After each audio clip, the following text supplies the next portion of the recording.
कैसे हैं आप लोग? आई होप कि बिल्कुल घर जैसे हैं। नहीं है तो आदत डाल लीजिए, जीवन में छोटी बड़ी समस्याएं तो आती ही रहती है।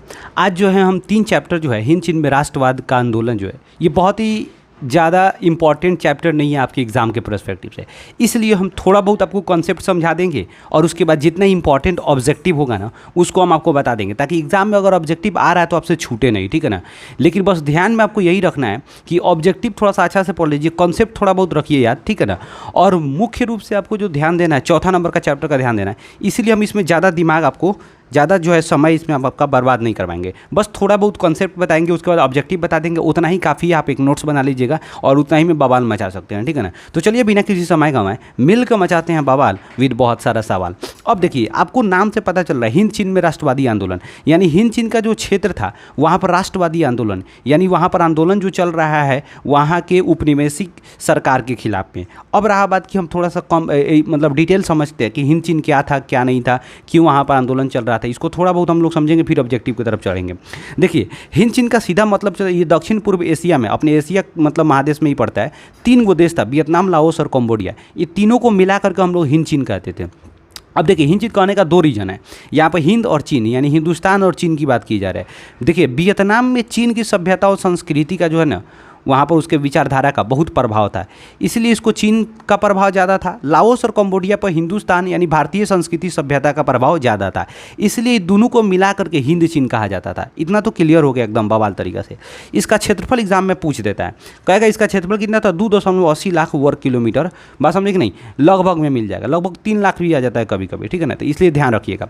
अब देखिए यहाँ तो 3 हम देश का नाम देखें, वियतनाम, लाओस और कंबोडिया। तो वियतनाम, यहाँ देखिए ये लाओस जो है थोड़ा सा आपका मतलब लाइट कलर में जो हल्का कलर में दिया हुआ है लाओस है, और ये जो है आपका ये बॉर्डर है इसका ऐसे ऐसे आकर के, ठीक है ना।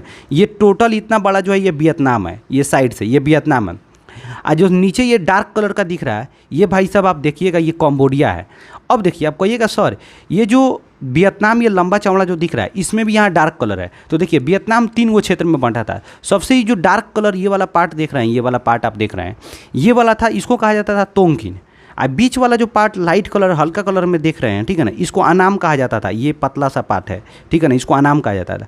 और यहाँ पर जो हम यहाँ पर जो आपको दिख रहा होगा हम यहाँ पे अब हाईलाइटर से जो किए हुए हैं इसको कोचिन चिन्ह कहा जाता था, यानी ये तीनों को मिला करके वियतनाम कहा जाता था। बाद में जब इसका एकीकरण हुआ तब वियतनाम बन गया। बात समझ आ गया कि आ गया? ये तो बिल्कुल थोड़ा सा बात जो है क्लियर आप ध्यान में रखिएगा। अब देखिए यहाँ पर हिंद चीन में अगर देखा जाए इन तीनों क्षेत्र पर फ्रांस का आधिपत्य था। जिस तरह भारत में अगर देखा जाए ब्रिटेन का आधिपत्य था, ब्रिटेन आकर के यहाँ पर कब्जा कर लिया, यहाँ पर राजनीतिक रूप से पावरफुल हो गया। उसी तरह फ्रांस जब भारत से निकला ना तो वो जाकर के हिंद चीन में कब्जा कर लिया और वहाँ पर अपना राजनीतिक प्रभुत्व जमा लिया। इसलिए फ्रांस के खिलाफ में जो है हिंद चीन में क्या होता है, वहाँ पर राष्ट्रवादी आंदोलन होता है, और सबसे ज़्यादा जो भयंकर रहता है वो वियतनाम में रहता है, ठीक है। ये छोटा सा बात था, थोड़ा सा कंसेप्ट क्लियर था, ठीक है ना।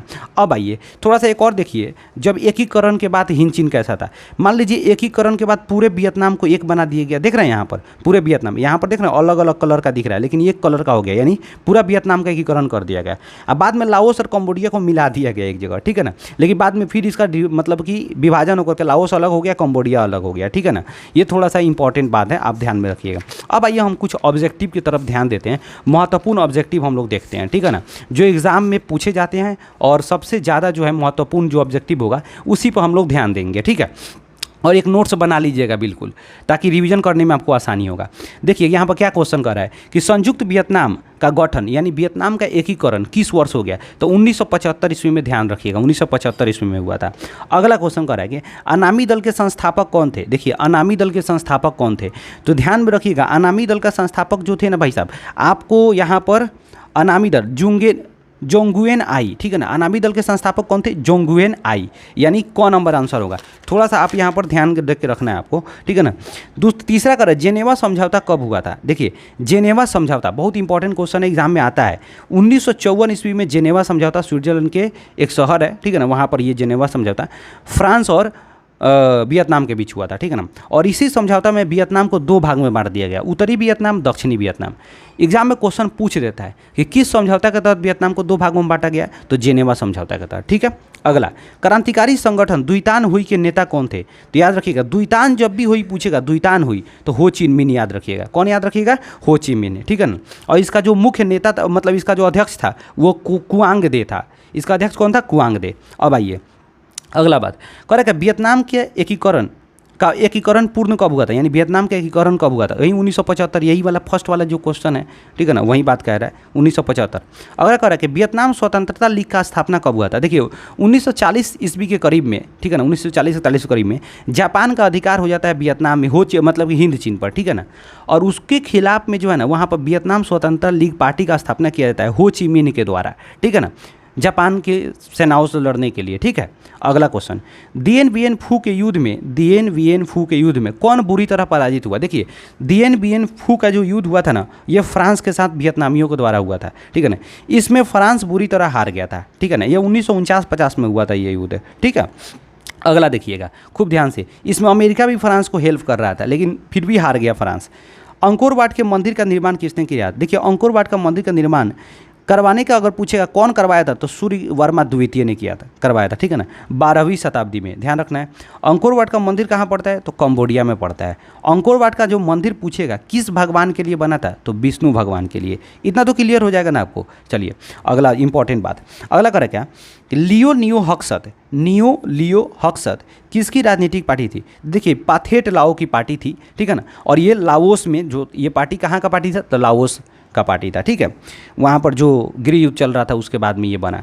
अगला बात क्या कह रहा है, अगला बात ये कह रहा है कि हिंद चीन में इनमें से कौन सा देश नहीं आता है, हिंद चीन में इनमें से कौन सा देश नहीं आता है, तो देखिए हिंद चीन में जो था ना, चीन नहीं आता है, ठीक है ना, ध्यान में रखिएगा। कंबोडिया, लाओस और वियतनाम 3 गो आता है। अगला कह रहा है 1510 ईस्वी में पुर्तगालियों ने निम्नलिखित में से किसको अपना व्यापारिक केंद्र बनाया था, तो मलक्का को बनाया था, ध्यान में रखिएगा, ठीक है ना। उसके बाद हिंद चीन पर राज करने लग गया। वियतनामी राष्ट्रवादी दल का पहला अधिवेशन कहाँ हुआ था, कैंटन में हुआ था, जो रूस की राजधानी मास्को में था, ठीक है ना। अगला, किस वर्ष तक वियतनाम विश्व का तीसरा बड़ा चावल निर्यातक बन गया था, 1931 ईस्वी तक, ध्यान में रखिएगा। और अगला इंपॉर्टेंट बात है जो बहुत महत्वपूर्ण है, थोड़ा सा ध्यान में रखिएगा, अगला बात समझिएगा। देखिए क्या कह रहा है, करेक्ट, मार्च 1946, इसको 6 मार्च बना लीजिएगा, ठीक है ना, 6 मार्च, खाली मार्च दिया है लेकिन 6 मार्च ध्यान रखिएगा। 6 मार्च 1946 को फ्रांस और वियतनाम के बीच होने वाला समझौता किस नाम से जाना जाता है, तो हनोई समझौता है।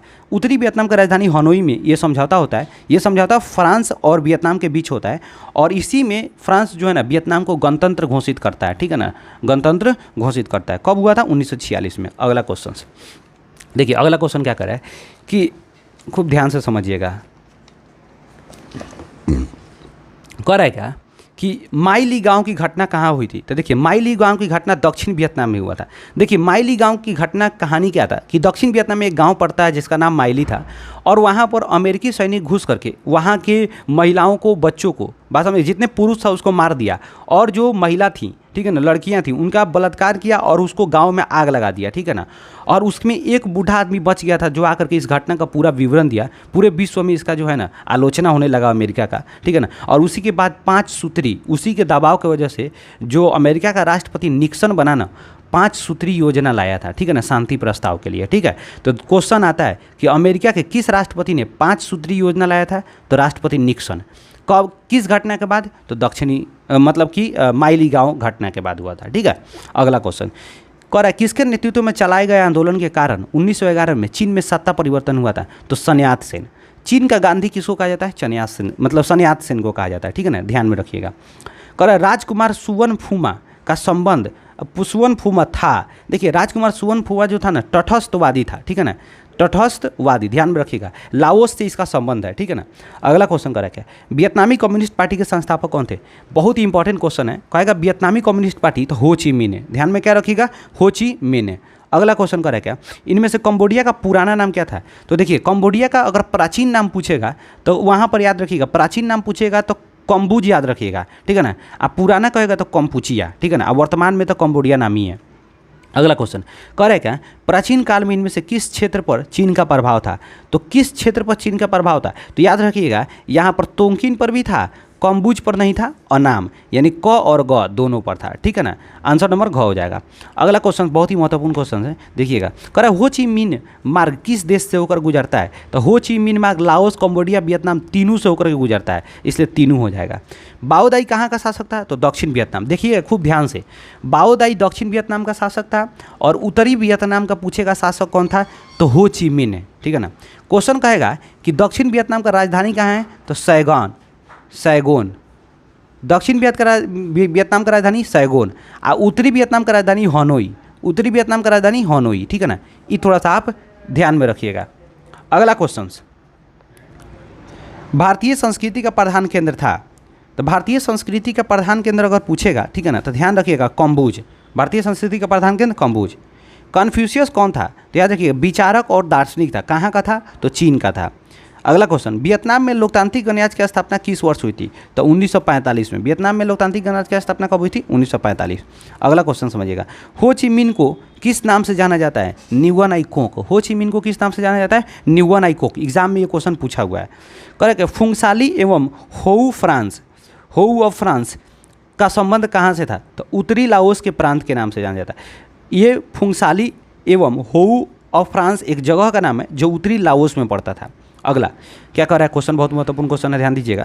कर रहा है हुआ हुआ आंदोलन के नेता कौन थे? तो हुआ हुआ आंदोलन के नेता हुई फुनसो थे। हुई फुनसो का संबंध कहाँ से था? वियतनाम से था। वियतनाम के ये समाजवादी सुधार मतलब समाज सुधारक थे, ठीक है ना, ध्यान में रखिएगा। हुआ हुआ आंदोलन कब शुरू हुआ था? तो 1939 में। किस तरह का आंदोलन था? तो धार्मिक क्रांतिकारी आंदोलन था। एग्जाम में क्वेश्चन में पूछा हुआ है ये एग्जाम में कि हुआ हुआ आंदोलन किस प्रवृत्ति का था? तो धार्मिक क्रांतिकारी, ध्यान रखिएगा। अगला बात थोड़ा सा समझते चलिएगा, बहुत महत्वपूर्ण है, ध्यान में रखिएगा। हुआ हुआ आंदोलन कब शुरू हुआ था? 1939। हिंद चीन में किस देश को उपनिवेश था? कह रहा हिंद चीन में किस देश का उपनिवेश था? तो फ्रांस। क्या ध्यान रखिएगा? फ्रांस। अब भारत में किसका था? तो भारत में ठीक है, ब्रिटेन का था। कह रहा कन्फ्यूशियस किस देश के विचारक थे? तो चीन का। ध्यान में रखना है, चीन का विचारक। अगला क्वेश्चन क्या कह रहा है, किस समझौता के माध्यम से वियतनाम को 2 भागों में बांटा गया था? तो अभी उसी समय बताए थे आपको, जेनेवा समझौता 1954 ईस्वी में हुआ था। कब हुआ था जेनेवा समझौता? 1954 ईस्वी में। वियतनाम को कितने भाग में बांटा गया? 2 भागों में। कहेगा वियतनाम और दक्षिणी वियतनाम और उत्तरी वियतनाम में जो सीमा रेखा रखा गया उसको क्या कहा गया? 17वीं समानांतर रेखा कहा गया था। कहेगा उत्तरी वियतनाम और दक्षिणी वियतनाम के बीच के सीमा रेखा को क्या कहा जाता है? 17वीं समानांतर रेखा। जैसे भारत और देखिएगा, भारत और पाकिस्तान के बीच जो बंटवारा हुआ उसके बाद बॉर्डर रखा गया, तो बॉर्डर के बीच का जो नाम रखा जाएगा ना भाई, तो वो बॉर्डर, जैसे भारत और अगर हम पाकिस्तान की बात करेंगे, ठीक है ना, तो उसी तरह बॉर्डर है, बस समझे कि नहीं, तो बॉर्डर का नाम रखा जाता है, ठीक है ना। उसी तरह जो उत्तरी वियतनाम और दक्षिणी वियतनाम जो बॉर्डर है ना उसका नाम रखा गया 17वीं समानांतर रेखा। अगला क्वेश्चन खूब बढ़िया समझिएगा। करेक्ट है, इनमें से किस रसायन का प्रयोग अमेरिका द्वारा वियतनाम के जंगलों एवं झाड़ियों को खत्म करने के लिए किया गया था? Agent orange. अमेरिका ने क्या किया था कि वियतनाम में जितने भी जंगल था, जितने भी फसल वगैरह उगाए गए थे, उन सभी पर एजेंट ऑरेंज नामक एक रसायन होता था, केमिकल, ये सबको क्या किया था? पूरा ले करके पटा दिया था, पूरा का पूरा जंगल खत्म हो गया था। इसका एक कारण था क्योंकि वियतनाम के जितने भी सैनिक थे ना, वो मतलब अमेरिका के सैनिकों के खिलाफ में जंगलों में क्या करते, छुप करके लड़ रहे थे, और इस चीज़ से अमेरिका को काफ़ी नुकसान पहुंच रहा था। अमेरिका इसमें हार रहा था और उसमें आकर घुसा करके क्या किया? एजेंट ऑरेंज छीट दिया, पूरा जंगल समाप्त हो गया। कह रहा है शांति को खतरा नाम से श्वेत पत्र किस देश ने जारी किया था? अमेरिका ने जारी किया था। समझिए इतना मतलब कि नालायक टाइप का ये देश था भाई साहब, अपने फ़ायदा के लिए वियतनाम, लाओस और कंबोडिया को ना बर्बाद करके रख दिया, ठीक है। अगला कह रहा है क्या, किस वर्ष हो ची मिन ने चीनी गणराज्य को अपना आदर्श स्वीकार कर लिया? 1949 में, ठीक है ना। क्योंकि ये इस अमेरिका जब इसका खिलाफ करने लगा, इसके खिलाफ में बोलने लगा, हो ची मिन के खिलाफ में, तो ये जाकर के चीन और रूस से मिल गया, ठीक है ना। कह रहा है किस वर्ष किस घोषणा के तहत जापान ने अमेरिका के समक्ष आत्मसमर्पण कर दिया? 1945 में क्या होता है, 9 अगस्त और 6 अगस्त को, 9 अगस्त को नागासाकी, 6 अगस्त को हिरोशिमा पर अमेरिका ने 2 एटम बम गिरा दिया और जापान के 2 शहर को बर्बाद कर दिया, नागासाकी और हिरोशिमा को। उसके बाद जापान ने क्या किया? युद्ध से अलग होने का यानी युद्ध समाप्त करने का घोषणा किया, और उस घोषणा को पोट्सडम की घोषणा कहा जाता है, और आत्मसमर्पण कर दिया अमेरिका के सामने। अगला क्वेश्चन कह रहा है क्या, ये 38 नंबर छोड़ दीजिए, इंपॉर्टेंट नहीं है। 38 नंबर देखिएगा। 1945 में स्थापित वियतनाम लोकतांत्रिक गणराज्य का अध्यक्ष किसको बनाया गया था?